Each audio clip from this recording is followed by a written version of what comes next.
एक बार की बात है। श्रावस्ती नगर में गौतमी नाम की एक लड़की रहती थी। जब वह जवान हुई तो उसकी शादी हो गई।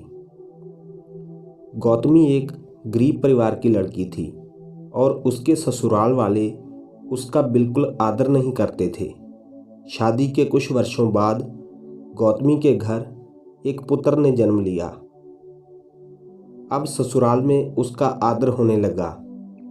लेकिन जब गौतमी का पुत्र थोड़ा बड़ा हुआ तो किसी बीमारी की वजह से उसकी मौत हो गई। गौतमी बेहद दुखी हुई और सोचने लगी कि पुत्र जन्म से पहले मेरा इस घर में अनादर होता था और पुत्र जन्म के बाद सब लोग मेरा आदर करने लगे थे।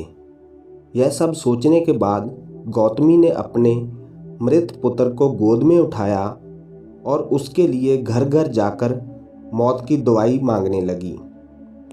लोग उसका मजाक उड़ाते और कहते, पगली, कहीं मरे हुए की भी दवाई होती है। किसी भले आदमी को गौतमी पर दया आई। उसने सोचा, इसमें इस बेचारी का क्या दोष है। यह तो पुत्र शोक से पागल हो गई है। इसकी दवा तो केवल महात्मा बुद्ध ही दे सकते हैं। उस आदमी ने गौतमी को महात्मा बुद्ध के पास भेज दिया। बुद्ध गौतमी को देखकर बोले, तुमने बहुत अच्छा किया जो मेरे पास चली आई।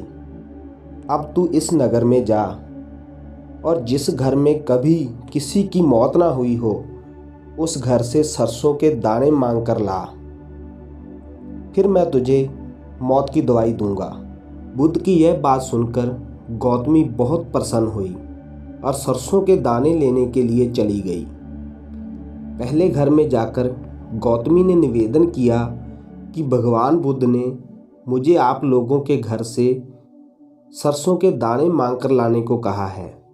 यह बात सुनकर एक आदमी झट से सरसों के दाने ले आया और गौतमी को देने लगा। गौतमी ने पूछा, पहले आप मुझे यह बताइए कि आपके घर में किसी की मौत तो नहीं हुई।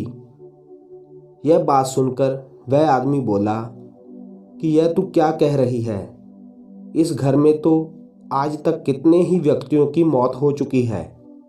यह सुनकर गौतमी ने सरसों के दाने वहीं छोड़ दिए और दूसरे घर चली गई।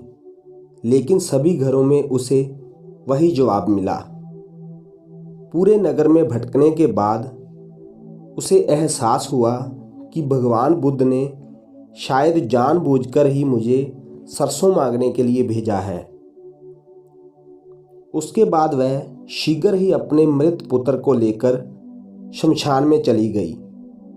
उसने अपने मृत पुत्र को चिता पर लिटाया और बोली, प्रिय पुत्र, मैंने समझा था कि शायद तुम ही अकेले मरने के लिए पैदा हुए हो, लेकिन अब मुझे मालूम हुआ है कि मौत सबके लिए है।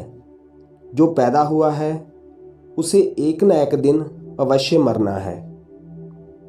इतना कहकर उसने वहीं अपने पुत्र का दाह संस्कार किया और वापस लौट आई।